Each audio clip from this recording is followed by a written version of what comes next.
크리스찬이란 말 자체가 무슨 말이죠, 여러분? 그리스도를 따르는 자들. 그러니까 크리스찬이란 말의 의미를 조금 더 생각해 본다면 결국 그리스도를 따르는 자들인데, 그렇게 그리스도를 따르는 자들을 조금 더 해석해 보자면 이제 그리스도의 제자다. 왜냐하면 따른다라고 표현할 때는 우리가 선생과 스승의 차이점이 뭐냐면, 그러니까 제자와 학생의 차이점이 뭐냐면, 제자는 스승을 적극적으로 따른다. 그게 제자예요. 그러니까 적극적으로 제자를 따르지 않는 그냥 사람들, 그냥 취할 것만 취하고 네가 가든가 말든가 나는 나의 길을 가겠다 하는 아이들을 이제 학생과 짝을 이루는 것은 선생, 그러니까 제자와 짝을 이루는 것은 스승이 되겠죠. 그러니까 크리스찬이라고 하는 말의 의미는 예수 그리스도가 우리의 스승이 되어서 우리가 예수 그리스도를 적극적으로 따라가는 자가 된다는 의미입니다. 그래서 크리스찬은 결국은 모두 다 제자의 삶을 살아야 된다는 거죠. 그러니까 예수 그리스도를 적극적으로 따라간다라는 말은 뭐냐면, 말씀이 육신이 되어 오셨잖아요, 예수님이. 그죠? 그렇기 때문에 예수 그리스도께서 우리에게 하나님의 말씀을 우리가 적극적으로 따라간다. 즉 고린도후서 10장에 나오는 말씀처럼 생각을 사로잡아 그리스도께 복종케 하는 자들이라고 볼 수 있습니다. 그럼 그런 자들은 이 존재론적 불안감을 형성하는 이 세상 가운데서 적어도 크리스찬이라면 무엇을 해야 할까? 한번 넘겨볼게요. 마음을 지켜라. 다 알죠? 네, 마음을 지켜라. 너희는 모든 지킬 만한 것 중에 더욱 네 마음을 지키라. 생명의 근원이 이에서 남이라라고 잠언 4장 23절에서 말씀하고 있습니다. 이때 마음을 지켜라라고 했는데 도대체 마음을 지킨다는 게 뭘까요? 여러분 청년이면 이제 대부분 교회에서 주일학교 보조교사 정도는 다 하고 있는 사람들입니다. 여러분의 제자들이 물을 수도 있어요. 마음을 지킨다는 게 도대체 무엇인가? 마음을 지킨다는 게 뭘까? 마음을 지킨다는 건요, 너의 동기가 무엇인가? 네가 그 말을 하고 그 행동을 한 것의 동기가 무엇인가를, 그러니까 동기를 지키라는 거야.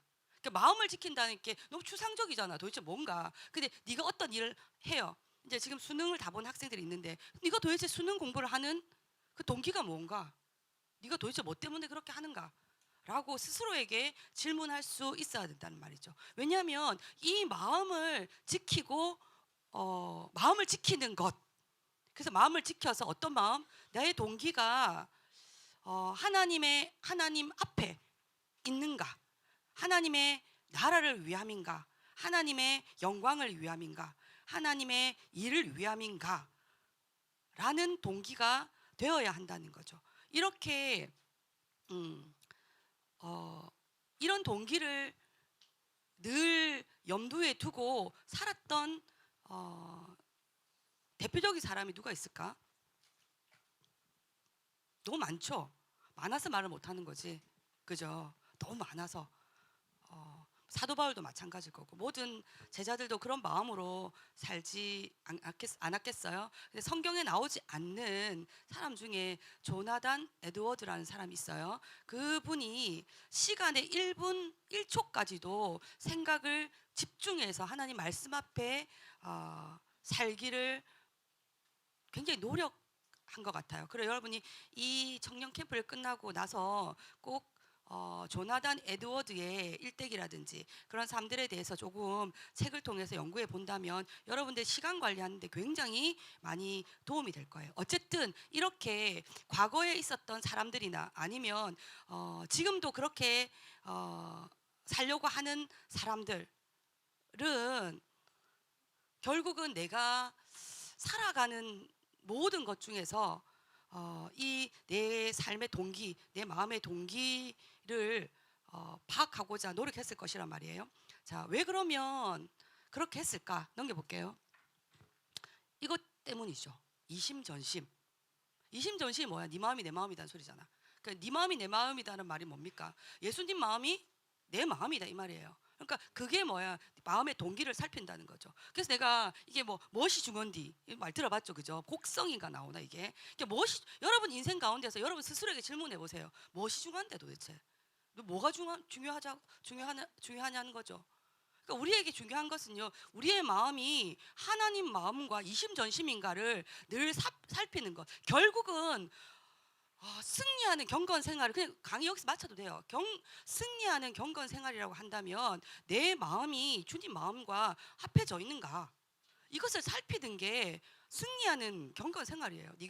내가 우리의 마음이 예수님과 이심전심인가? 그렇지 않고 내 마음의 동기가 다른 것이라면 스스로에게 질문해 봐야 돼요. 무엇이 중요한디? 현정아, 무엇이 중요한디? 이렇게 스스로, 아니 다른 사람이 그런 게, 난 내가 묵상할 때 항상 그런 말 많이 하거든요. 무엇이 중요한디? 현정이는 알 거야. 내 묵상을 같이 나누기 때문에. 진짜 무엇이 중요한디 도대체? 때로는 이것을 무엇이 중요한디 이 부분을 조금 고급지게 표현해 본다면 What would Jesus do? 예수님이라면 어떻게 하셨을까? 예, 이게 승리하는 경건 생활이죠. 뭐. 그리고 또 다르게 표현해 본다면 넘겨볼게요. 이게 안 넘겨주는데 니 누구? 니 내 제자잖아. 잘 맞춰봐봐. 찌르러 갈 수도 있다. 아, 예. 이게 한문 다 알죠? 이게 뭐죠? 예, 사랑의 자를 파자 하면 어떻게 되는 줄 알아요? 파자도 그렇게 대체로 그렇게 잘 모르더라고요. 이게 여기 마음 심자를 기준으로 주고 봤을 때 여기는 줄 수고 여기는 받을 숫자예요. 사랑의 자는 그것을 만든 거예요, 여러분. 대단하지 않아요? 위쪽이 파자로 보면 줄 숫자에서 일부분, 여기는 받을 숫자에서 일부분을 가져온 거예요. 마음 심자를 기준으로. 그러니까 뭡니까? 이심전심이란 말이지. 마음과 마음을 주고받는 게 사랑이에요. 예, 그래서 우리가 사랑을 한다 할 때 내가 제일 싫어하는 게 뭐냐면, 여러분도 싫어할 거예요. 제일 싫어하는 게 뭐냐면 나는 그것을 원하지 않아요. 나는 그것을 원하지 않은데 지금 막 나한테 막 주고 막 이렇게 하는데 나는 그걸 안 원한다고. 그래놓고 내가 별로 이렇게 마음을 주지 않으면 너는 왜 그랬니? 내가 니를 너무 좋아하는데. 그럼 이야기 뭐지? 그건 집착이다. 그건 사랑이 아니야. 그건 약간 스토커가 아니겠니? 그러지 말자. 그렇게 말하는 거죠. 여러분, 청년이니까 이제 결혼도 생각해야 되고 결혼한 청년도 있을 수 있지만 어쨌든 사랑한다는 것은 결국 마음과 내 마음을 주고 그의 마음도 내가 받을 수 있는 그게 사랑이에요. 제가 굉장히 이게 묵상을 하면서 은혜를 많이 받았는데 하나님도 우리에게 그것을 원하시잖아요. 그죠? 안 원하십니까? 내가 하나님이었으면 이렇게 안 만들어요, 인간을. 왜 이렇게 만들어? 너희에게 자유의지 따위는 주지 않는다. 내 마음대로 하고 싶다. 뭐 그렇잖아요. 근데 하나님은 뭡니까? 모든 리스크를 감안하면서도 인간에게 무엇을 줬어요? 자유의지라는 걸 줬잖아요. 왜요? 이거 하고 싶어서, 사랑하고 싶어서. 내가 너에게 이 마음을 줄게. 너희가 그냥 너희들의 마음도 나에게 줘. 하는 게 하나님의 창조의 원리입니다.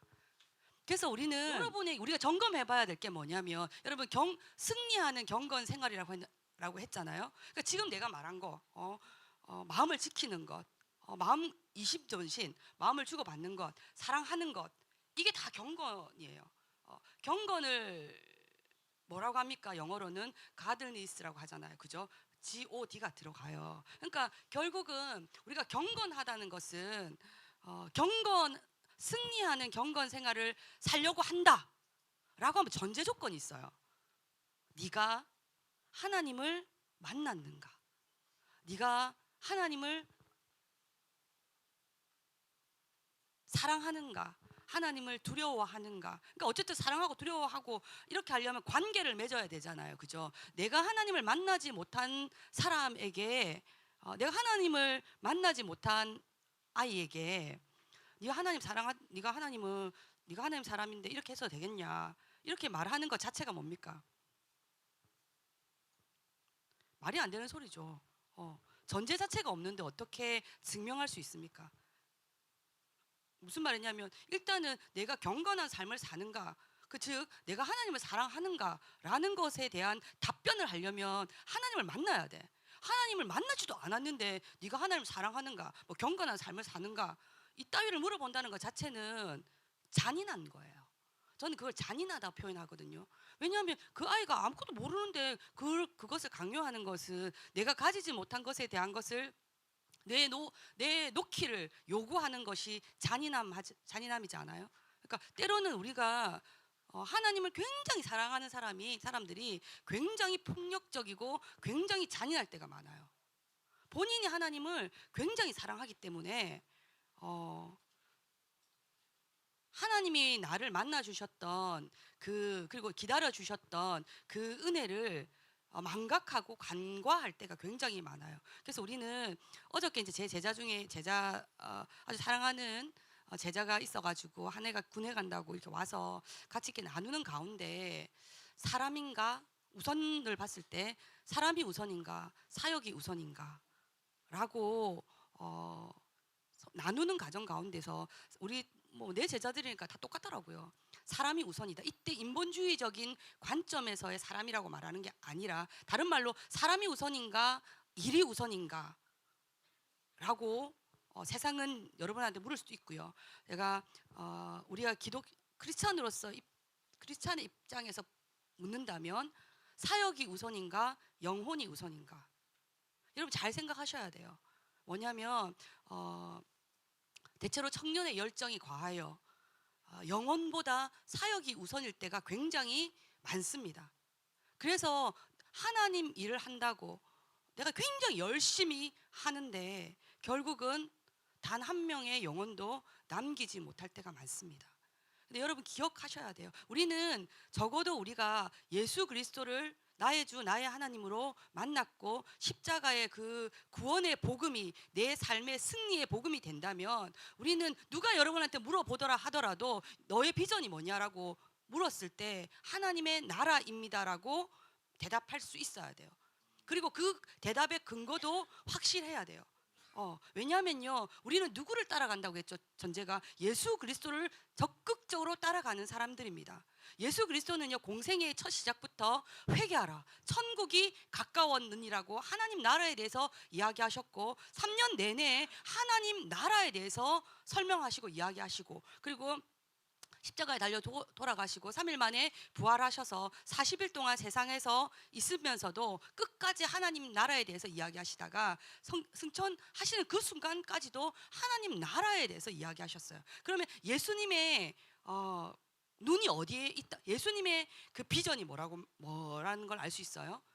예, 하나님의 나라예요. 그럼 우리가 크리스찬이라면 묻지도 말고 따지지도 말고, 여러분 가운데 이때 묻지도 말고 따지지도 만다는 건 뭐냐, 이거 해볼까 저거 해볼까, 그게 아니란 말이에요. 여러분 동기를 살펴서 나의 비전은 하나님의 나라입니다라고 대답할 수 있어야 됩니다. 그리고 그래서 우리가 사역을 하는 가운데 우리가 유일한 것은 뭡니까? 오늘 다니엘서 2장 24절부터 30절까지를 아침에 묵상했는데 거기 보면 다니엘이 이렇게 나와요. 막 다니엘이 꿈을 해석하고 이러니까 왕이 다니엘을 높여주려고 했을 때 다니엘이 어떻게 하냐면 내가 아니라 하나님이 이것을 알게 하셨다라고 하나님께 영광을 돌리는 그렇게 하는 부분을 보면서 과연 우리의 삶이 하나님을 영화롭게 하는 삶인가, 하나님의 영광을 위한 삶인가. 제가 이제 고3들 지역교회에 있을 때 고3들 반을 대체로 다 맡았는데 그때마다 학기 초가 되면 굉장한 영적인 전쟁이 일어나죠. 왜냐하면 그들은 대부분 이렇게 말합니다. 내가 하나님 영광을 위해서 열심히 1년 동안 공부하고 좋은 대학 가서 내가 열심히 또 신앙생활을 하겠다라고 이야기를 합니다. 그렇게 여러분들에게 여러분 교회 학생들이 말한다면 여러분 뭐라고 대답하겠습니까? 그게 맞습니까? 그게 아니에요. 왜 아닌가요? 여러분, 예배는요, 거래할 수 있는 게 아니에요. 예배는 거래의 항목이 아니라고요. 왜냐하면 예배는 창조의 목적이에요. 하나님께서 이사야서에서 분명히 내 백성은 나를 찬송하기 위해서 내가 지었나니라고 말씀하셨어요. 하나님이 적어도 하나님이 창조주라고 여러분이 알고 계시다면 그럼 창조의 목적대로 살아야 되는 거예요. 그래서 예배는 우리가 타협할 수 있고 거래할 수 있는 게 아니야. 아예 생각해 보세요. 하나님이 그렇게 만들었다고 했는데 내가 하나님 영광을 위해서 내가 예배 안 드리고 이렇게 공부 열심히 해갖고 좋은 대학 가가지고 내가 하나님 영광 돌리겠다. 이게 폭력이에요. 이게 하나님을 향한 아주 무례함과 하나님을 향한 폭력이라니까. 하나님 마음이 그게 아닌데, 하나님은 그걸 원한 게 아닌데 어떻게 그렇게 말할 수 있어요? 우리는 참 많은 폭력을 하나님께 행하죠. 그게 폭력이라고요. 예배는 어떤 경우에도 타협할 수도 거래할 수도 없는 것이 예배입니다. 그래서 십계명에도 뭡니까? 너희는 안식일을 기억하여 거룩히 지키라고 이야기했습니다, 여러분. 여러분이 누군가에게 어떤 말을 할 수 있을 때 그 말의 근거가 뭐냐 말이죠. 여러분 생각입니까? 세상의 인문학 서적일까요? 아니죠. 말씀을 통해서 분명하게 그 근거를 확인할 수 있어야 되죠. 분명히 하나님의 영광을 위해서 우리는 하나님의 나라를, 하나님의 비전인 하나님의 나라를 열망해야 됩니다. 대부분의 세상 사람들에서 의사, 변호사, 대부분의 성공한 세상 사람들은 세상을 향하여 야망을 품죠. 그죠? 잘 생각해서 세상을 향한 야망을 품어요. 그런데 하나님의 나라의 사람들, 크리스찬이라면 하나님의 나라에 대한 열망을 품어야 합니다. 그래서 세상의 사람들은 자기의 명예, 자기를 영광되게 하는데 온 생애를 바치죠. 그래서 자존심이 상하고 자기가 구질구질해지는 거 되게 싫어하잖아요. 그런데 뭡니까? 크리스찬은 그렇게 살면 안 되죠. 우리는 내가 가난하거나 병들거나 약하거나 모자라거나 그것을 통해서라도 하나님이 영광 받으실 수 있다면 기꺼이 나의 자존심보다 주존심을 높여드릴 수 있는 사람이 되어야 하겠죠. 그게 자존감이 높은 사람이에요. 여러분, 자존심이 높은 사람이 되시지 마시고 자존감이 높은 사람이 되세요. 예. 그리고 그런 사람이라면 당연히 뭡니까? 하나님 일에 열심을 낼 수 있어야 되는 거 아니겠습니까? 하나님 일에 열심을 낸다는 것은 사역을 어떤 열심히 막 미친 듯이 어떤 프로젝트를 막 해내고 막 총동원 주일 해가지고 누구든지 꼬셔가지고 교회 오게 하고 막 그렇게 할 수 있어요. 근데 그가 어떤 마음을 품었는가? 내가 총동원 주일에서 1등을 하기 위해서 그렇게 했는가? 아니면 정말 그 영혼에 대한 아픔과 공감함이 있는가? 그것이 우리 안에 확인되어야지만 되지 않겠습니까? 그래서 사역보다는 여러분 영혼에 관심을 가지시는 청년들이 되시기를 바랍니다. 그래서 이제 하나씩 넘겨볼게요. 우리가 이제 다니엘서 1장 말씀을 이렇게 다 아는 내용일 거예요. 아는 내용이겠지만 우리 한 번씩 다 같이 앞에 스크린을 보고 한번 다니엘 4장 1장 4절부터 21절까지를 한번 읽어보도록 하겠습니다. 시작.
뒤에도 있어요.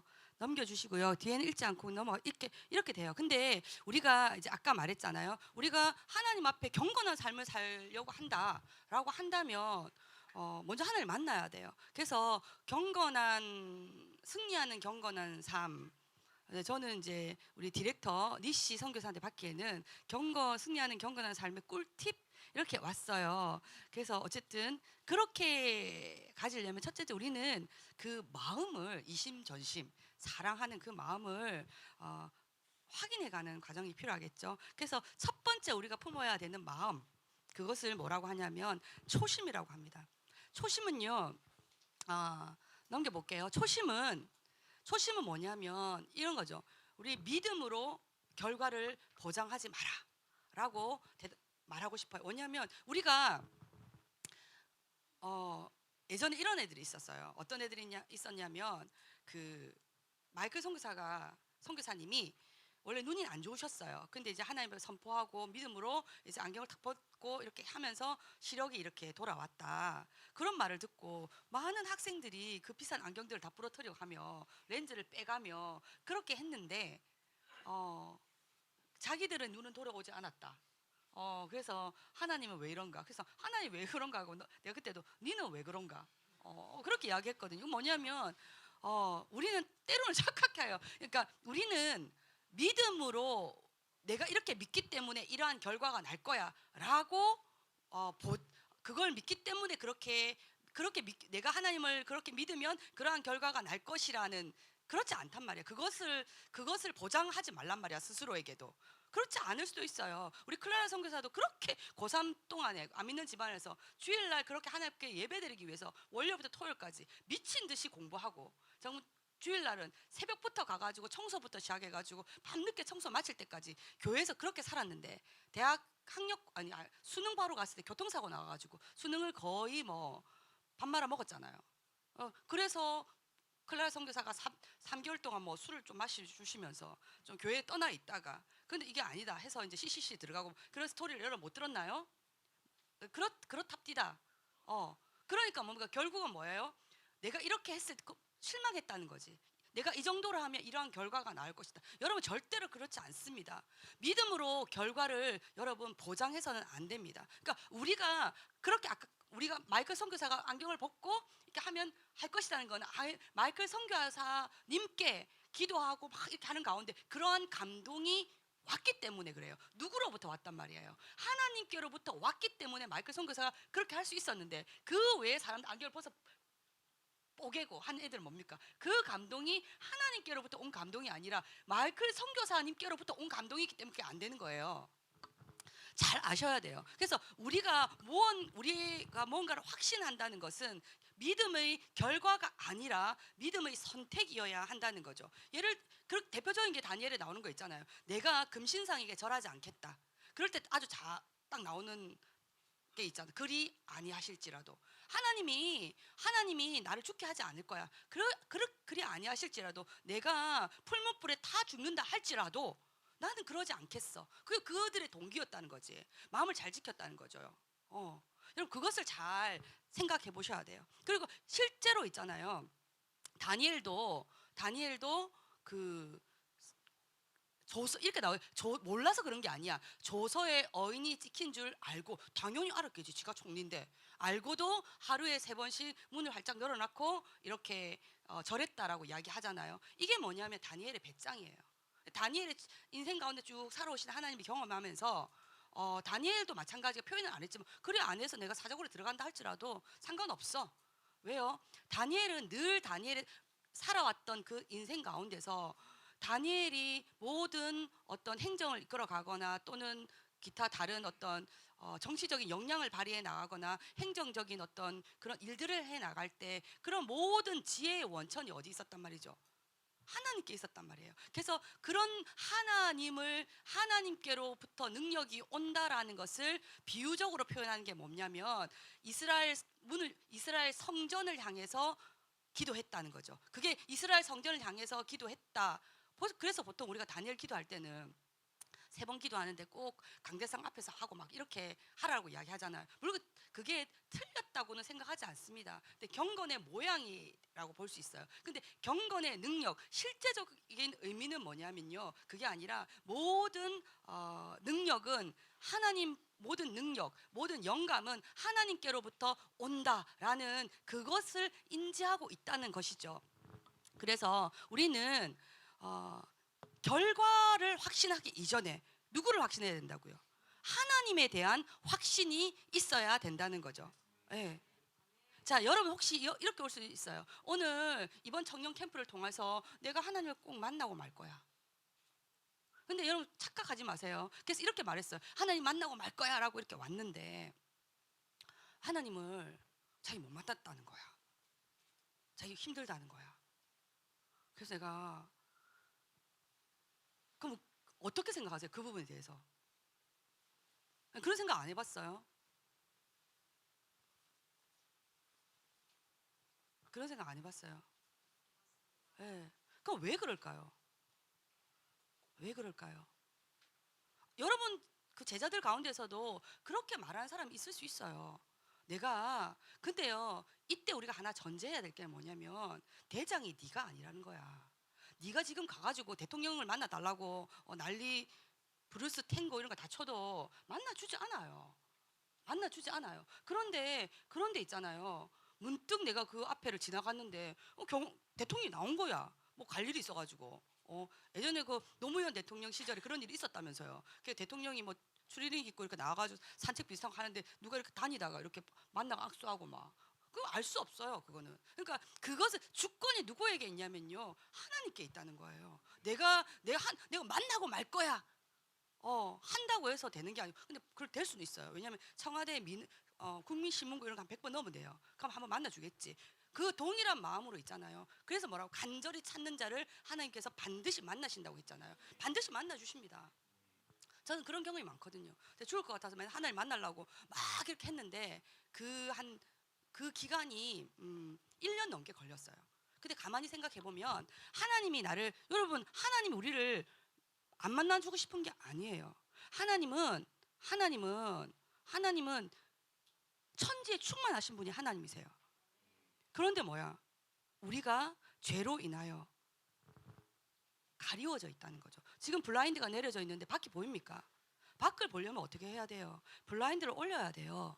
우리 마음 가운데, 우리 영혼 가운데 하나님 아닌 것으로, 인본주의로 내가 왕되는 그런 삶으로, 그게 너무 얼룩지고 더럽혀져 있는 거예요. 그래서 하나님 분명히 계세요. 천지에 충만하신 여호와가 아니냐라고 성경에 나왔단 말이야. 성경은 1.1획도 거짓말이었거든요. 떨어지는 게 없어요. 그렇다고 한다면 반드시 하나님 우리를 만나시는데 왜 나는 그렇게 만나지 못하는가? 그거는 네 때문이야. 우리의 마음이요, 가려져 있기 때문에. 내가 하나님을 만나야 되겠다라는 게 아니라 하나님 나를 만나 주십시오라는 게 다 바뀌어야 된다는 거죠. 그래서 여러분, 실제로 우리가 믿음으로 바꿔야 할 것은 일의 결과 또는 일의 상황이 아니라 내 자신이에요. 여러분 기도해 보신 분은 알겠지만 어떤 문제를 가지고 우리가 기도합니다. 상황이 변하게 해달라고 막 기도해요. 근데 기도하는 가운데 기도를 깊이 하다 보면 뭡니까? 그것이 이제 온데간데 없고 내가 하나님과 더 깊어지면서 하나님 앞에 우리도 때로는 그리 아니하실지라도 라는 원래는 내가 이런 게 아니었는데 기도를 하다 보면 결과는 똑같아. 변함이 없어요. 변함이 없어. 그래서 선교사 마찬가지잖아. 대학교를 자기 가고 싶은 대학 못 가고 떨어졌어. 뭐 수능 성적이 바뀌는 것도 아니고. 그런데 뭡니까? 하나님을 향한 자신의 마음이 바뀌었다는 거죠. 나 자신이 바뀌어야 된다는 거죠. 그래서 우리는 초심이라는 건 결국 뭐냐면 하나님이 기뻐하시는 선택을 해야 한다는 겁니다. 그럼 하나님이 가장 기뻐하시는 우리의 선택, 이것을 넘겨볼게요. 그래서 이것을 경건의 꿀팁 첫 번째는 뭐냐면 우리가 제자의 삶, 우리에게 요구되는 것은 진정한 회개. 다른 말로 말하면요, 하나님 말씀에 순종하는 것을 가장 앞세우는가? 여러분 생각을 사로잡아 주께 복종하는가? 여러분 생각을 사로잡아서 하나님 말씀에 복종케 하는가? 그거예요, 여러분. 여러분, 순종이 잘 돼요? 순종이 잘 되나요? 잘 안 돼요. 가끔씩 있잖아. 야, 나한테 하나 순종해야지. 우리 어떤 뭐 선교사님한테 순종해야지라고 뭐 말할 때가 있잖아요. 그 사실 알고 보면 좀 틀린 말이에요. 뭐 좀 관계적으로 좀 맺어지고 이런 사람이 순종이 되는 거지. 순종 잘 안 돼요.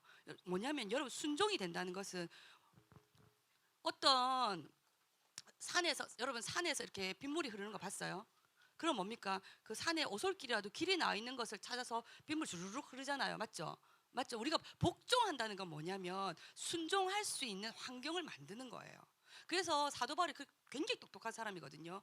너희 생각을 사로잡아 그리스도께 순종하라고 하지 않았어요. 여러분, 생각을 사로잡아 그리스도께 복종하라고 했단 말이에요. 다른 말로 뭐냐면 말씀에 복종하란 말이에요. 말씀에 복종하는 것이 거듭되면 어떤 환경 가운데 그냥 순종이 확 되게 돼 있어요. 그렇게 순종이 안 되잖아요. 그럼 뭡니까? 그러니까 복종이 안 되면 뭡니까? 여러분, 복종을 하지 않아요. 그 상태는 복종이 내가 안 되는 상태는요, 누구를 원망하죠? 나를 원망하는 게 아니에요. 나에게 복종케 한 그 사람을 원망하고 그 사람하고 관계가 안 맺어졌으면 좋겠다.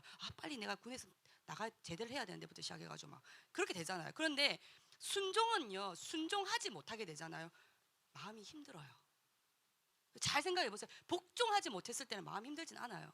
내 괜히 안 하고 싶다, 뭐 티처 나오고 싶다. 근데 왜냐하면 순종하지 못했을 때 왜 마음이 힘드냐면요, 순종의 대상을 내가 사랑하거든요. 그 사람을 사랑하기 때문에 내가 그렇게 못할 때는 마음이 너무 힘들고, 어쨌든지 간에 내가 쳐서라도, 내가 어떻게 해서라든지 그 말씀에 따라 살고 싶은 마음이 든단 말이야. 그런 사람에게나 순종이 있는 거지. 그 전에 우리의 상태는 뭡니까? 끊임없이 우리가 해야 되는 상태는 우리의 생각을 사로잡아, 즉 우리의 마음의 동기를 하나님 앞에 비추어서 우리의 말씀 앞에 살아가는 것을 가장 우선으로 세워야 된다는 거죠. 그렇게 말씀 앞에 기도하면서 살아갈 때마다 우리가 무엇이 일어납니까? 날마다 두렵고 떨림으로 우리의 구원이 이루어지는 거죠. 즉, 그러면 날마다 뭡니까? 우리가 회개하게 되잖아요. 하루라도 회개하지 않은 날이 여러분 있습니까? 회개하지 않을 거리가 있는 날이 있습니까? 없어요. 있다라고 이야기하면 뇌가 없을 거야, 아마. 무뇌. 우리가, 왜냐하면 이건 내 말이 아니, 웃기려고 그러는 게 아니라, 우리는 구원받고 나서 즉각적인 구원 이후에 뭡니까? 점진적인 구원. 사도 바울은 그것을 두렵고 떨림으로 너희 구원을 이루어 가라고 하는데, 이것을 성화라고 이야기하잖아요. 이게 성화의 과정이 끝나면 뭐 됩니까? 그러니까 그냥 가요. 저기 영화라고. 그럼 딱 보면 뭡니까? 하나 예수님 볼 거, 깜짝 놀랄 거야. 현정이가 막 눈이 떴는데 바로 막 장두진 목사님이 보이는 게 아니라 바로 예수님이 보이는 거야. 그렇게 되면 이제 끝났다고 생각하면 돼요. 그게 끝이야. 내가 눈을 떴는데 예전에 보던 사람이 계속 보이잖아. 그러면 나는 회개할 거리가 끊임없이 생길 거구나라고 생각하면 되겠죠. 자, 그런 사람들에게는 첫 번째 하나님이 우리에게 확인하고 싶은 마음이 뭐냐? 너의 초심. 네가 나를 사랑하느냐? 그래서 내가 나의 말씀 앞에 네가 복종하기를 애쓰고 힘쓰느냐? 앞에 말한 것처럼 네가 믿음이 있다고 하면서 그 믿음이 결과를 보장할 것이라고 하는 그렇게 사는 것이냐, 아니면 그걸 통해서 네 자신을 바꿀 것이냐, 이 모든 생각들과 이 품는 마음들이 초심이라고 한다면, 두 번째는요, 넘겨볼까요? 조는 건 아니겠죠. 두 번째는 진심이에요. 진심. 그러니까 초심도 없는 사람 없는데 뭔 진심이 생겨요. 진심은요, 이거예요. 진심은, 우리가 진심을 알아볼 것 같으면 뭐냐면, 이게 시험인과 특권인가를 구분할 수 있어야 돼요. 여러분, 우리는 그냥 일상적으로 우상에게 바쳐져 있는 그런 그걸 먹지 않고 그래서 믿음이 좋구나 이렇게 했지만, 실제적으로 우리가 세상 가운데서 이렇게 본다면요, 그건 특권이었어요. 아무나 그 왕의 그 상에서 나온, 그러니까 왕과 똑같은 음식을 먹을 수 있어요? 없어요. 그건 특권이었어요. 특권이란 말이에요. 근데 다니엘은 뭡니까? 이건 특권이 아니라 나에게 시험이구나 라는 것을 분별했단 말이죠. 우리 가운데서도요 굉장히 특권인 것처럼 보이는 시험이 굉장히 많아요. 여러분 인생 가운데서도 특권인 것 같이 보이는 그런 시험들이 굉장히 많이 있을 건데, 그때 여러분 생각해야 될 것은 뭐냐면 믿음의 손실을 하찮게 여기면 안 돼요. 아까 우리가 고등학생 고3들 이야기를 했는데 그들이 이렇게 생각해요.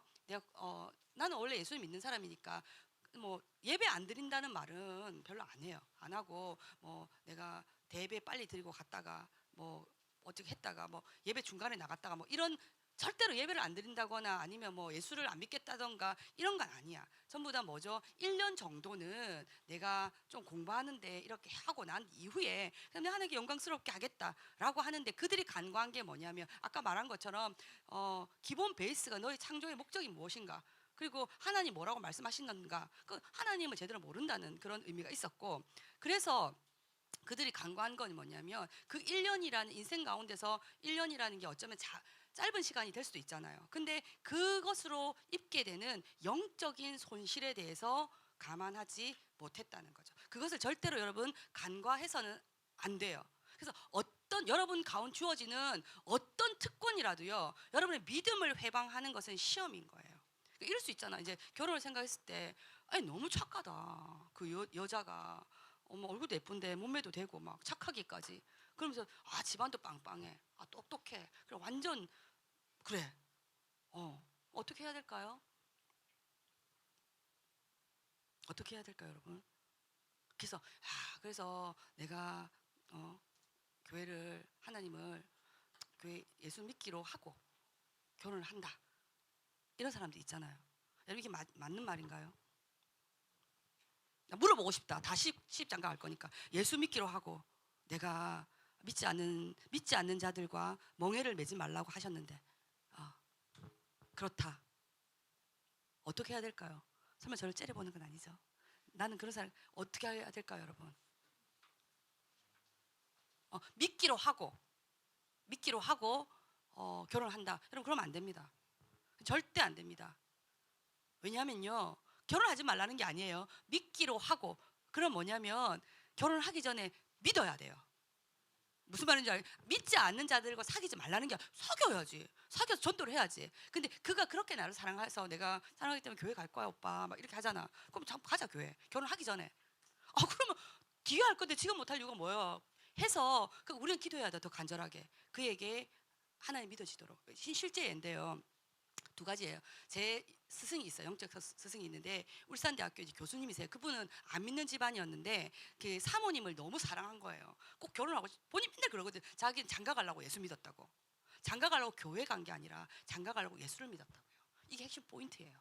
그래가지고 사모님, 그러니까 결혼하면 되잖아. 사모님이 결혼을 1년 딜레이 시켰어요.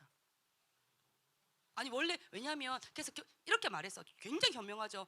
그렇게 해서 지금 내가 그래서 결혼식도 교회에서 하겠다. 그래서 결혼을 하자 했는데 결혼식을 교회에서 하고 이런 게 중요한 게 아니다. 사모님이 뭐라고 했냐면 결혼하면 교회 가겠다, 예수 믿겠다 했으면 지금 교회 가자. 지금 믿자.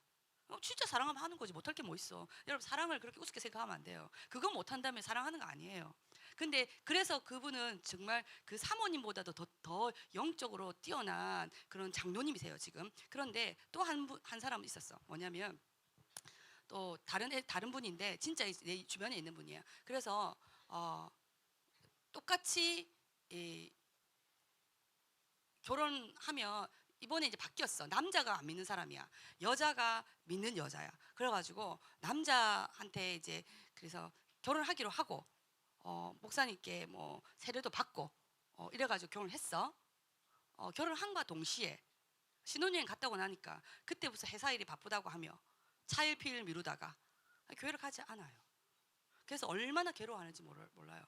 맨날 이혼을 생각한다며. 진짜예요. 이거 실제 상황이에요, 여러분. 여러분 잘 생각하세요. 절대로 있잖아요. 믿음의 손실을 간과하면 안 돼요. 여러분 평생을 살면서 영적인 부분이 우리가 영이 통하는 게 얼마나 중요한데 그것을 간과하고 지금 당장 이 결혼 안 하면 이 호르몬의 과다 분비에 의해서 내가 미칠 것 같다. 약을 먹어. 아니면 운동장을 뛰어. 맞잖아. 남자들 운동장을 뛰어요. 이렇게. 운동장을 뛰란 말이야. 운동을 해서 에너지를 빼. 그럼에도 불구하고 그만큼 중요하다는 여러분 절대로 간과하면 안 됩니다. 세상은 뭡니까? 사랑하기 때문에 결혼 없이 동거했다가 뭐 너무 그렇게 하잖아요. 그걸 난 너무 깜짝 놀랐어. 미청년 믿는 자들도 그렇게 한다는 거. 그래서 내가 내 말이 잘못됐구나. 믿는 자들이 아니었구나. 이들은 그냥 교회 다닌 애들이었구나. 그래서 예수님 뭐랍니까? 천국에 하나님의 나라의 비유를 3가지를 들어요. 하나님 나라 천국은 뭡니까? 밭에 감추인 보화와 같아서 너희가 모든 것을 다 팔아서 사야 된다. 또 뭡니까? 아주 귀한 진주와 같아서 수고해서라도 그것을 구하러 가야 된다. 3번째를 간구하는데 뭐냐면 천국은 어부의 그물과 같아서 큰 고기 작은 고기 다 온다. 그런데 거두어들이고 난 이후에는 큰 고기 갈아서 작은 고기는 뭡니까? 던진다. 이거 굉장히 무서운 말이에요. 여기 앉아 있는데도 작은 고기가 있어요. 똑같이. 그럼 마지막 때는 반드시 버림을 당해요. 그래서 모든 교회 다니는 자들이 다 천국 가는 거 아닙니다, 여러분. 자신할 수 있습니까? 자신할 수 있어요? 자신할 수 없기 때문에 사도 바울도 두렵고 떨림으로 너희의 구원을 이루어 가라고 이야기한 거예요, 여러분. 생각해봐. 1년이 우리의 100년 인생 가운데 1년이 얼마 안 되는 시간이라면 우리의 영원 가운데 우리의 살아오는 우리 인생이 점에도 미칠까요? 여러분이 정말 크리스찬이라면 제일 먼저 뭡니까? 하나님의 나라의 실제성에 대해서 확신하셔야 돼요. 저 만약에 하나님 나라 없고 그런 거 없으면 여기 안 있어요. 내가 왜 여기 있지? 이렇게 살지 않아요. 왜 이렇게 살아요? 완전 이렇게 사는데 재밌게 살 일이 얼마나 많은데. 근데 뭡니까? 아무리 재밌는 일이 많고 어쩌고 저쩌고 해도 하나님의 나라가 실존하기 때문에 그 땅 가운데서 거기서 영원히 살아야 되는데 이거 뭐시라고? 우리 단기 선교 아무리 힘들어도 갔다 올 수 있는 게 뭡니까? 그건 뭐시라고? 집이 있는데 우리 집에 하면 좀 편하게 쉴 텐데 여러분 삶 가운데 여러분 인생은 어느 좌표에 있어요? 잘 한번 점검해 보는 게 중요합니다. 여러분 선택의 여지가 없고 보세요. 다니엘도 지는 뭐야? 뭐 어떤 나라의 대사로 간 게 아니야. 포로란 말이야. 노예. 우리는 다니엘님 너무 좋다 이러지만 그 바벨론 입장에서는 그냥 꾹 눌러 죽여도 막 이렇게 그냥 목이 막 이렇게 죽여도 벼룩 이렇게 쫙 죽여도 뭡니까? 아무렇지도 않을 그런 아주 그런 거였고 다니엘에게는 선택의 여지가 없어. 그냥 먹어야 돼. 그냥 순응해야 돼. 그러나 그런 모든 일에도 뭐라고? 최소한의 믿음의 선택의 영역이 있다는 것을 기억하셔야 돼요. 이 최소한의 믿음의 선택의 영역이 뭘까? 다니엘이 환관장에게 이렇게 이야기를 했잖아요. 그냥 야 해달란 말이 이렇게 말이 안 했을까요? 이거 구체적으로 나오지 않았지만 얼마나 겸손하게 얼마나 부드럽게 그리고 나중에 만약에 그렇게 되지 않으면 왜냐하면 그렇게 할 수밖에 없는 게 뭐냐면 만약에 그렇게 하라고 해놨다가 안 됐을 때 다니엘만 죽는 게 아니라 환관장도 다 죽어요. 연대 책임이야. 그러니까 환관장 입장에서도 위험 부담이 있는 그런 일일 거잖아요. 그런데도 뭡니까? 내가 다니엘 마음에 뭡니까? 내가 죽으면 죽으리라 이런 마음 있지 않았겠어요? 그게 우리가 타협할 수 없고 내가 선택의 여지가 없고 수능해야 하는 그 순간에도 최소한의 믿음의 선택의 영역이 있다는 게 뭐냐면 죽으면 되지. 그게 바로 뭐냐면요. 순교의 영역이에요. 근데 우리가 세상을 살아가면서 선택의 여지가 없고 순응해야 하는 일이 없는 거는 거의 없어요. 대부분 있는데 그런 일이 없는 데는 뭡니까? 공산권에서 선교를 간다던가 이런 거 무슬림권에서 간다던가 그랬을 때도 내가 믿음을 포기하지 않으면 어떻게 됩니까? 순교하잖아요. 이게 바로 순교의 영역이에요. 이게 최소한의 영역이에요. 그렇게 했을 때 그렇게 하려면 뭡니까? 하나님 앞에 마음의 중심의 태도를 결단해야 되는 거죠. 우리가 그때 2023년도 1월 달에 그 예수 복제에서 캠프를 했어요. 굉장히 치열할 때. 여러분 다 아실 거예요. 그래서 막 경찰 조사, 검찰 조사 다 받았는데 여기 제 제자들이 있어서 그런데 그때 우리가요 아주 심각하게 그냥 뭐 하면 되지 이렇게 하지 않았어요. 근데 심각하게 고민했고 단일 기도뿐만 아니라 52일 성벽을 세우는 느헤미야 기도도 했고 하나님 앞에 기도해서 내 마음 가운데 어떤 결단을 했냐면 만약에 이 복제소 캠프를 해서 내가 사자굴에 다니엘 들어가는 것처럼 내가 경찰서에 경찰 잡혀 들어간다 하더라도 해야 되겠어 라고 했어. 실제로 될 줄은 몰랐지 솔직히 말하면. 근데 했어. 아니 저 잡혀 들어가도 된다고 잡혀 들어가도 되라는 마음이 있었는데 그렇게 했을 때 검찰 조사를 받아도 돼 이렇게 생각을 했는데 막상 받았을 때 얼마나 고통스러울지는 그때는 몰랐죠. 받아본 적이 죽을 것 같더라고요. 너무 죽을 것 같더라고. 어쨌든 그런 결단 하에 그걸 했던 거예요. 왜냐하면 그때는 그거보다는 어쨌든 코로나에 의해서 우리는 청소년들이기 때문에 뭐 죽고 이런 없어요. 그런 거 없어서. 근데 이제 들어왔을 때 애들이 영혼이 변화되고 코로나가 무섭나 아이들이 영혼이 아이들이 예수 못 믿고 지옥 가는 게 무섭나 많은 생각들을 하면서 그 부분을 했었죠. 그 부분을 결단했었고 그 시간들이 그렇게 했잖아요, 여러분. 그래서 와 나는 투사다, 난 너무 좋았어 이렇게 해가지고 막 미친 듯이 이렇게 또 막 이렇게 막 성장, 업그레이드 그렇게 되었는가? 나의 믿음의 그 결단 앞에 솔직히 말하면 그렇지 않았어요. 죽을 것 같았어요. 제가 2021년도 1월 24일 날 코로나 딱 터져가지고 이렇게 하고 몇 차례 경찰 소환, 검찰 소환 받고 막 이렇게 하는 가운데서 몸에 너무 탈진과 그러니까 막 우리 엄마한테 전화 가고 막 내 50평생에 들어보지 못 듣도 보도 못한 그 욕들과 막 그런 걸 들으면서 사람이 영혼이 피폐해지더라고요. 체력적으로도 너무 이렇게 되고 그래서 여기 논산에 그러니까 우리 그때 친구들 수시 원서를 다 마감하고 나서 그때서부터 딱 누워가지고 있었던 게 15개월을 누워 있었어요. 물론 뭐 수능 수업도 했고 청년들 그지 청년들 했지만 그때 내 상태를 봤자 어떻게 왔는지 퉁퉁 부어서 그렇게 왔는데 어쨌든 했지만 그게 그래서 나는 승리했어 라고 확 떨쳐 일어날 만큼의 그렇진 않았더라고요. 그런데 하나님께서 굉장히 내 안에서 내적인 부분부터 시작해서 이게 뚝심이 근기를 세우는 그런 거 그런 그 15개월의 시간 가운데 뭐가 깊어졌냐면 묵상이 깊어졌어요. 내가 그것을 보는 눈이 깊어졌어요. 그래서 혹시라도 이 청년들 가운데 제시카 선교사님과 함께 묵상을 한번 나누고 싶다라고 이야기를 하면 신청을 하세요. 그러면 제가 그 블로그 링크를 이렇게 하면서 오늘 사람들 결긴 결더라고요. 전부 다 들어가서 보면 되는데 걸어달라고 하는 거여서 오늘도 한 100개 정도 걸어주고 왔거든요. 그건 너무 좋아요. 뭐 내가 잘해서 그런 게 아니라 또 알겠어요. 마치면 되잖아요. 예.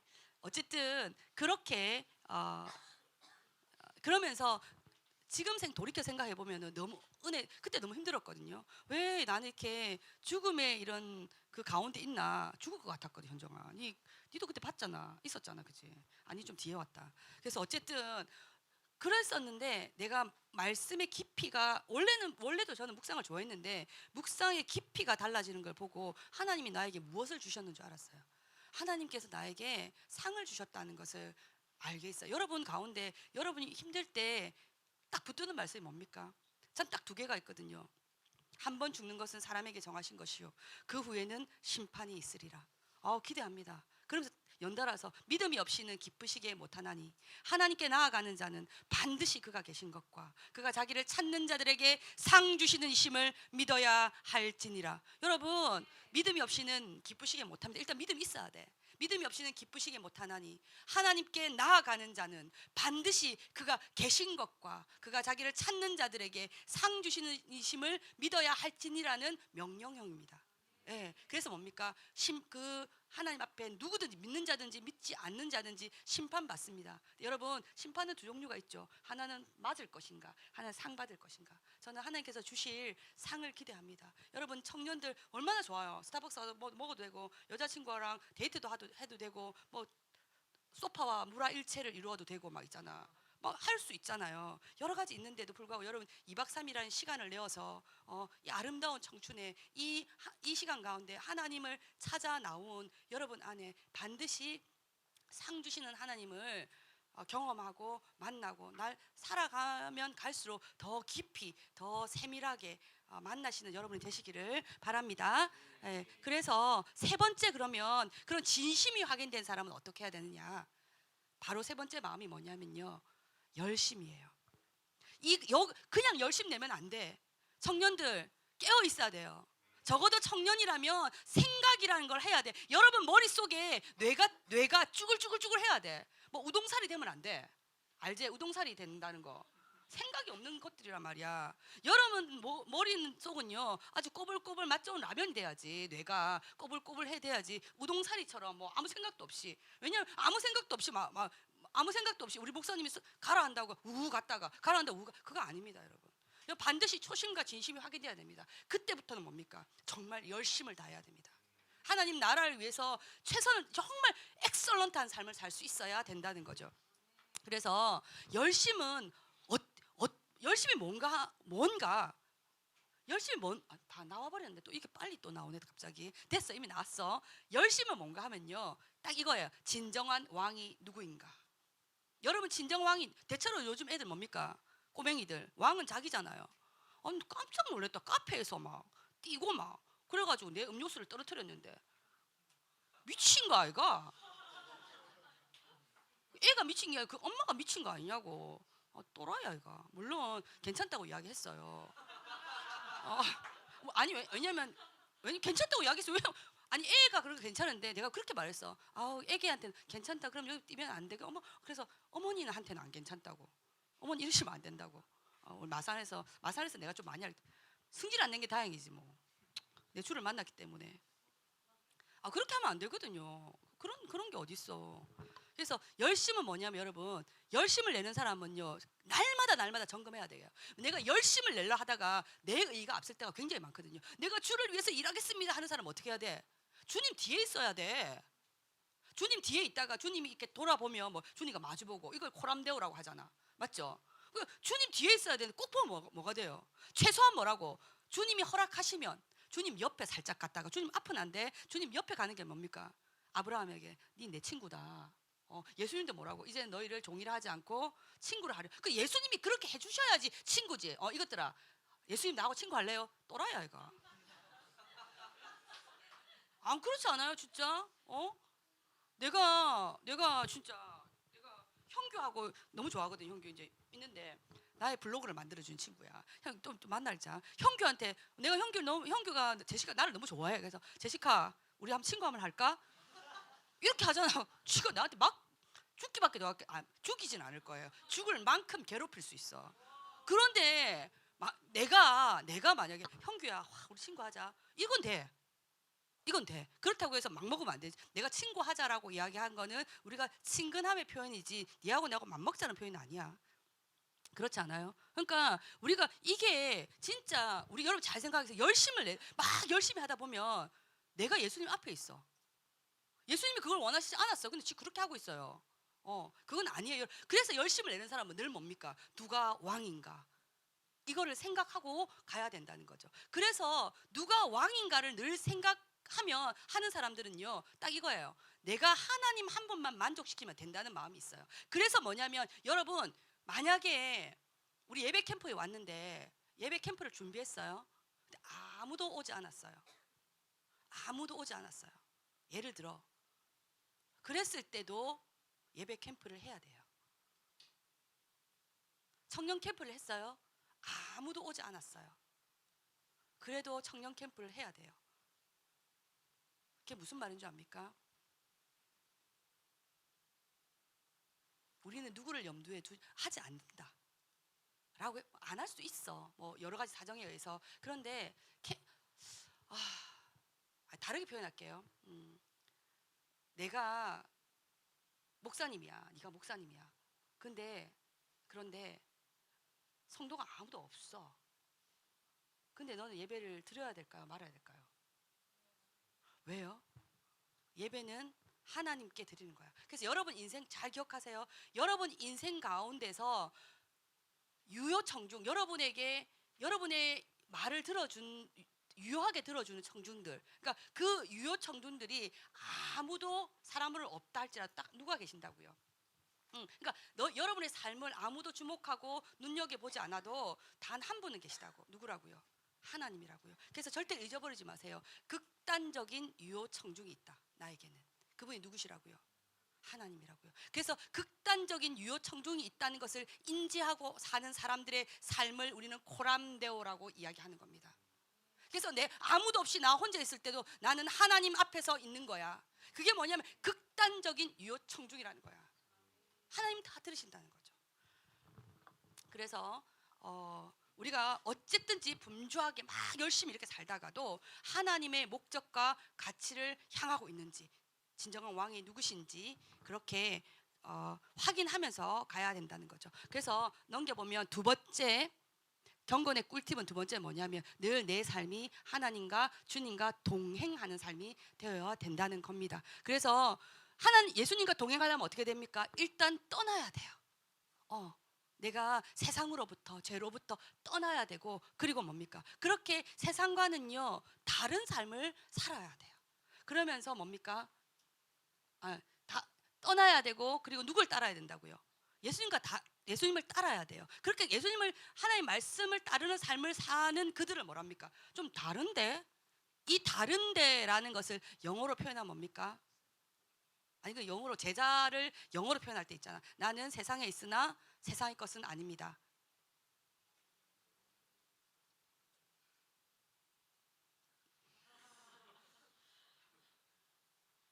I am in the world but of the world라고 이야기하잖아요. 나는 세상에 있으나 세상의 것은 아닙니다라고 표현하는데, 그게 제자. 그러니까 그게 다르다는 거야 이게. 그런 사람들은 뭡니까? 이렇게 다르게 사는 사람들은요, 이 다른 게 세상에 해악을 입히는 삶이 아니라 세상을 살리는 삶을, 세상의 빛과 세상의 소금과 같은 삶을 하는 거죠. 크리스찬이 다르게 산다는 것은 바르게 산다는 거예요. 다르게 사는데 어디 뒷골목에서 뭐라고 범죄나 저지르고 이렇게 살면 안 된단 말이죠. 그런데 보세요. 나는 약해요. 나는 심히 마음이 갈대와 같고, 내 귀는 막 팔랑귀고, 막 이렇게 바람이 훅 불어도 내 귀가 확 뒤집어지고, 막 무슨 말이냐, 조금만 이야기해도 막 팔락팔락 남기고, 그런 사람. 또 어쨌든 그런 나의 건강이나 생각이나 마음이나 어떤 부분에서 약한 사람은요 반드시 하나님 뭡니까? 약한 나로 강하게라고 표현하잖아요. 강하게 하십니다. 그 강하게 하는 것은 뭐냐? 말씀이 우리를 강하게 한단 말이죠. 그래서 또 바르게 살 수 있도록 해 주시는 것이죠. 이게 바로 첫 번째는 날마다 하나님 앞에 회개함으로 나아가는 것. 그것이 하나님 예수 그리스도가 사랑한다면, 예수 그리스도와 마음이 이심전심이라면 날마다 말씀에 내 생각을 사로잡아서 말씀에 복종하게 하는, 그 복종되지 않는 그 부분에서 날마다 회개함으로 나아가는 것이 첫 번째 꿀팁이라면, 두 번째 꿀팁은요, 주님과의 열심을 내는, 그 진심이라서 열심을 내는 그 가운데 주님과 늘 동행하는 삶, 주님을 앞서가는 삶이 되면 안 됩니다. 그래서 주님 앞에서 그런 주님을 따라가는, 주님과 코람대어하는 삶을 살아가야 됩니다. 네 번째 확인하는 마음은 중심입니다. 중심은 이게 열심히 하다 보면 반드시 결과가 나오겠죠. 결과가 나오는데 그때 이거죠. 이것이 나의 욕망인가? 그걸 해야 된다는 거죠. 이게 이렇게 열심히 해서 어떤 결과가 나왔는데, 그래서 이게 나의 욕망인가? 아니면 하나님 나라를 위한 열망인가? 근데 세상은요, 보세요. 세상이 다니엘 1장 4절에 보면 이렇게 나옵니다. 곧 흠이 없고 용모가 아름다우며 모든 지혜를 통찰하며 지식에 통달하며 학문에 익숙하여 왕궁에 설 만한 소년을 데리고 오게 하였고, 그들에게 갈대아 사람의 학문과 언어를 가르치게 하였다라고 하잖아요. 맞죠? 이게 뭐냐면, 이런 지금 다니엘 1장 4절에 나온 이게 뭡니까? 세상의 인재상이에요. 바벨론의 인재상. 그러니까 세상이 필요로 하는 인재가 이런 사람이었단 말이죠. 그리고 이런 인재로 뭡니까? 다니엘의 세 친구들도 길러졌어요. 길러졌단 말이죠. 그런데 생각해야 돼. 하나님이 주신 지혜는 뭐냐면요. 하나님은 어떻게 하시냐면 다니엘 1장 17절에 이렇게 나옵니다. 하나님이 이 네 소년에게 학문을 주시고 모든 서적을 깨닫게 하시고 지혜를 주셨으니 다니엘은 저 하나 더 나가서 환상과 꿈을 깨달아 알았더라. 여러분, 세상은요. 우리 지금 IM 선교에서도 의료 법률 학교를 만들려고 합니다. 의료 법률 학교는 뭡니까? 초 1등급이 나와야 돼요. 나보고 하라더라고요. 그래가지고 내가 심히 할 수 없어서 그런 게 아니라 심히 고민합니다. 초 1등급은 뭐냐면요. 만점자거든요. 만점자. 실제로 만점을 냈어요. 제가 과외하면서 할 때. 내가 IM 국제학교 할 때 수능반을 맡았을 때 1등급이 안 나온 해는요. 딱 한 해 내가 처음에 들어가서 내가 맞지 않았을 때 그때 나왔지. 내가 IM 국제학교 수능반을 맡고 나서 수능 수학에서 1등급을 나오지 않았던 애가 한 번도 없어요. 다 1등급 나왔어요. 할 수 있어. 실력이 있다니까. 왜냐하면 하나님이 수학이라는 학문을 저에게 주셨어요. 여러분 마음 가운데 제가 같이 수학을 하는 대성학원 1타 강사였던 선생님이 있는데 딱 그러더라고. 하나님이 자기한테 주셨다고. 난 나 말고 그런 말 하는 사람 처음 들어봤거든. 하나님이 그 학문을 주셨어요. 하나님이 저에게 수학과 한국사라는 학문을 주셨어요. 할 수 있어요. 그런데 그러니까 우리가 할 수 있어. 근데 그거 주시지 않아도요. 원래 수학 잘했고요. 원래 저 공부 잘했어요. 그거 주시지 않아도. 근데 달라진 게 뭐냐면요. 그거와 다르게 그거 나의 열심 가운데 되는 거라면 하나님을 만나고 나서 내가 한국사를 수학은 하나님 만나기 전에도 잘했어요. 하는데 한국사는 하나님 만나고 나서 하게 된 거거든요. 그런데 그 학문을 배우고 하는데 탁월해진다는 걸 알게 됐어요. 여기서 제가 거짓말할 수 없어요. 실제적으로 제 제자들이 있기 때문에 가르친 애들이 있기 때문에 물어보세요. 그러면은 정말 제가 25회부터 시작해가지고 40회까지 만점자거든요. 한국사 능력 1등급에. 그런데 회를 거듭하면 거듭할수록 보여지는 게 있어요. 그러면서 하나의 마음이 부어지는 거 있고 그러면서 뭡니까? 한국사 캠프가 열리는 거예요. 지금 계속해서 한국사 캠프가 나가는데 그것을 총괄하는 사람이 저거든요. 그게 바로 탁월함이에요, 여러분. 하나님께서 주신다고요. 세상이 필요로 하는 인재가 나쁜 게 아니야. 다니엘은 뭐야? 느헤미야는 뭐야? 요셉은 뭐야? 다 세상이 필요로 하는 인재였어요. 그때 기근이 들었던 애굽과 근동을 먹이 살 수 있는 지혜를 가졌던 사람이 요셉이었어요. 다니엘 이후에 느헤미야였어요. 여러분 그런 사람이 되지 말라는 게 아니에요. 그런 사람이 되어야 되는데 그게 나의 욕망인가 하나님이 주신 건가 구별하셔야 돼요. 제가 지금 그것을 하고 있는 중이에요. 그것을 구별하고 있는 중이에요. 마이클 선교사 맨날 이야기하잖아요. 자기 강의해가지고 5억대 강사였다고 이야기하잖아요. 그죠? 틀린 말 아니거든요. 그렇게 말하면 저는 억대 강사예요. 가회에서 서로 막 이야기하거든요. 그런데 뭡니까? 그거 다 버리고 제가 왔다고요. 그거 제가 다 버리고 여기에 그런 거 없이 여기에 가르치러 왔다고요. 교육 선교사로 왔다고요. 처음에 교육 선교사인 거 몰랐지만 어쨌든 그래도 기독교 대안학교로서 아이들 키운다고 왔다고요. 하나님 모르겠어요. 제가 하나님 다시 나에게 기회를 주시고 다시 점검하는 시간을 가질 것인가 여러 가지 생각을 하는데 이제 내 마음의 중심을 다시 살펴야 되는 거. 이게 나의 욕망과 여러분 알잖아. 우리가 전에 수능할 때 세무조사 한번 받았잖아요. 그때 세무조사 받은 강사들이 다 누군데요? 수학 강사예요. 왜요? 수학 강사가 다른 강사보다 3배를 많이 벌거든요. 제가 가해를 할 때 외에 저는 원래 국어를 하고 싶어요. 했어요. 저는 국어는 원래 타고나길 잘해요. 굉장히 기분 진짜예요. 저 우리 로이스 선교사님 선생님이거든요. 저 로이스 선교사보다 잘해요. 근데 로이스 선교사만큼 가르치질 못해요. 잘하는 것과 가르치는 건 틀려요. 왜냐면 지금도 시험 쳐보면요. 전 만점 나와요. 로이스 선교사 비꼬는 게 아니야. 로이스 선교사는 그렇게 안 나와요. 실제적으로 같이 한번 시험을 쳤거든. 그렇게 안 나와요. 근데 내가 국어를 하지 않는 이유가 뭔지 압니까? 로이스 선교사가 내가 잘하고 못하고 중요한 게 아니야. 로이스 선교사가 탁월하게 잘 가르친단 말이야. 그리고 탁월하다는 말은 뭐냐면 그에게 그 마음이 부어졌어. 책을 하나 읽을 때도 아이들이 어떻게 하면 이렇게 기독교적인 어떤 생각을 넣어가지고 막 이렇게 나는 그 정도는 아니거든요. 그냥 시험 치면 내가 즐길 뿐. 워낙 그게 나라야. 난 즐길 뿐. 근데 잘난 척 많이 하지. 근데 정말 열심히 했어 공부.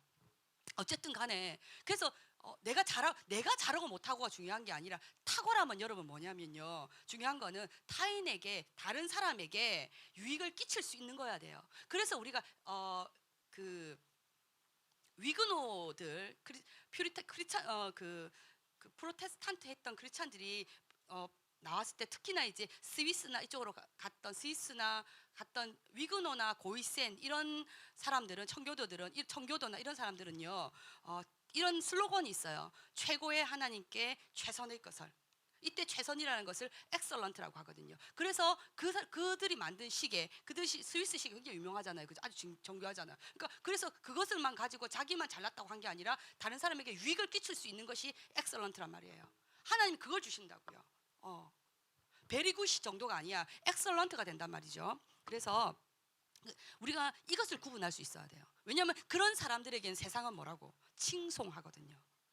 그래서 다니엘이 이런 걸 가졌기 때문에 다니엘 2장 보면 꿈을 해석하고 막 이랬을 때 뭐 사람들이 뭡니까? 다니엘을 왕도 그렇고 막 칭송하려니까 다니엘이 아니다. 하나님이 나에게 그것을 주셨다라고 이야기하잖아요. 그래서 탁월한 능력을 주신 이유는요. 우리에게 문화력인 지배력이 신앙을 장악하지 못하게 하려고 합니다. 그래서 여러분 각 분야에서 여러분 다 진출했으면 좋겠어요. 왜 그렇게 뭐 동성애라든지 이런 부분이 지금 아무런 거리낌이 없습니까? 왜요? 그게 문화 코드가 돼버린 거예요. 그게 문화 코드가 돼버려서 그런 거예요. 그래서 어쨌든 그런 문화적인 지배력이 신앙을 장악하지 못하도록 해서 어떤 삶의 가치라든지 정체성이라든지 신앙이 개조된 것이 아니라 우리가 그 세상에 동화되지 않는 거. 왜냐하면 여러분이 뭐죠? 세상의 빛이에요. 세상의 소금이라고요. 여러분 중국산이 아니야. 메딘 차이나가 아니잖아. 메딘 차이나는 삼투압 현상이 안 일어난다며.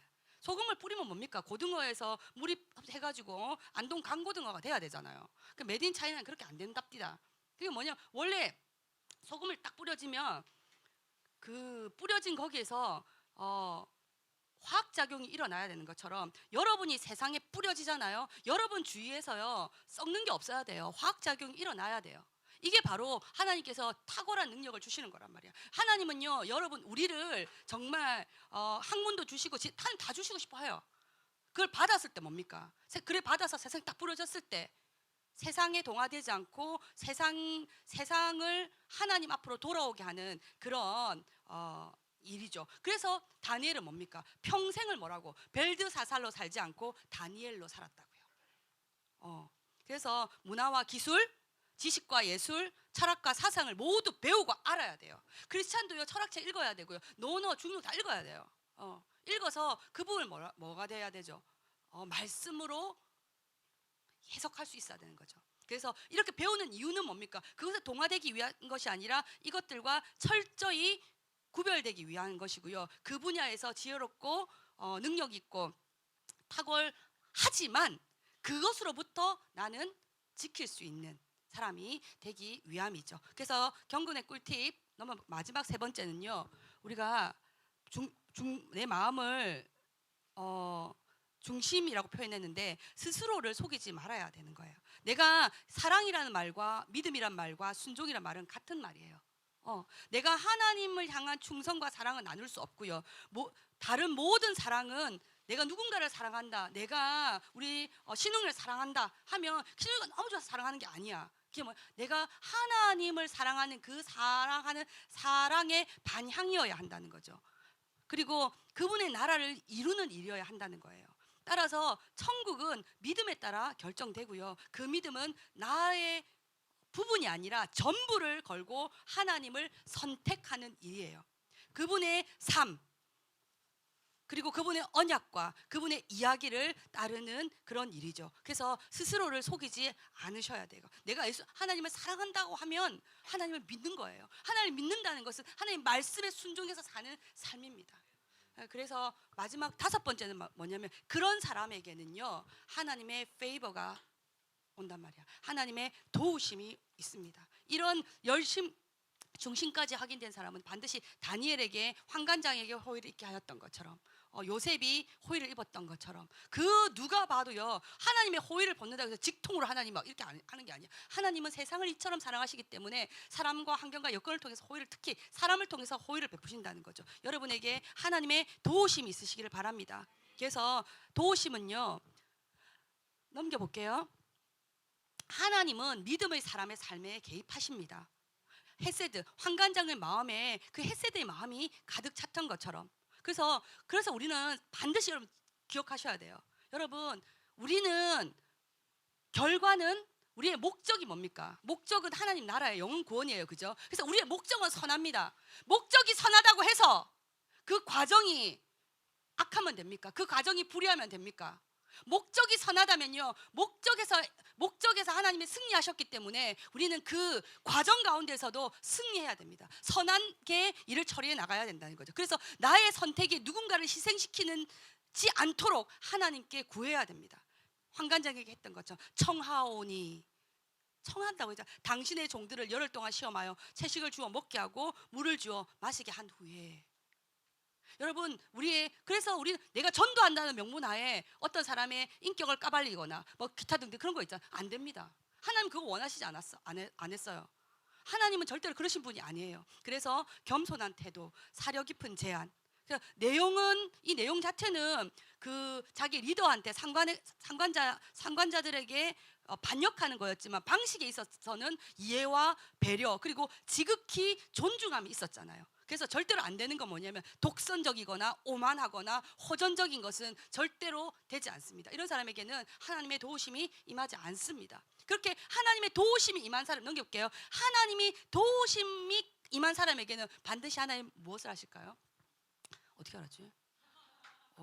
부르심. 하나님이 여러분을 부르십니다. 넘겼네. 그래서 하나님이 그 부르심, 그러니까 도우심과 부르심은 어쩌면 같이 오는 건지도 몰라요. 근데 내가 분류해서 썼는데, 하나님의 열심과 우리의 최선이 만날 때 우리의 삶이 하나님의 역사의 현장, 하나님 역사가 일어나는 현장이 될 것입니다. 그래서 처음에 시작한 것처럼 모든 지킬 만한 것 중에 내 마음을 지키라. 생명의 근원이 이에서 남이라고 말씀하신 것입니다. 네, 그래서 여러분 삶 가운데 정말 이 5가지 마음들을 점검해 가면서 하나님이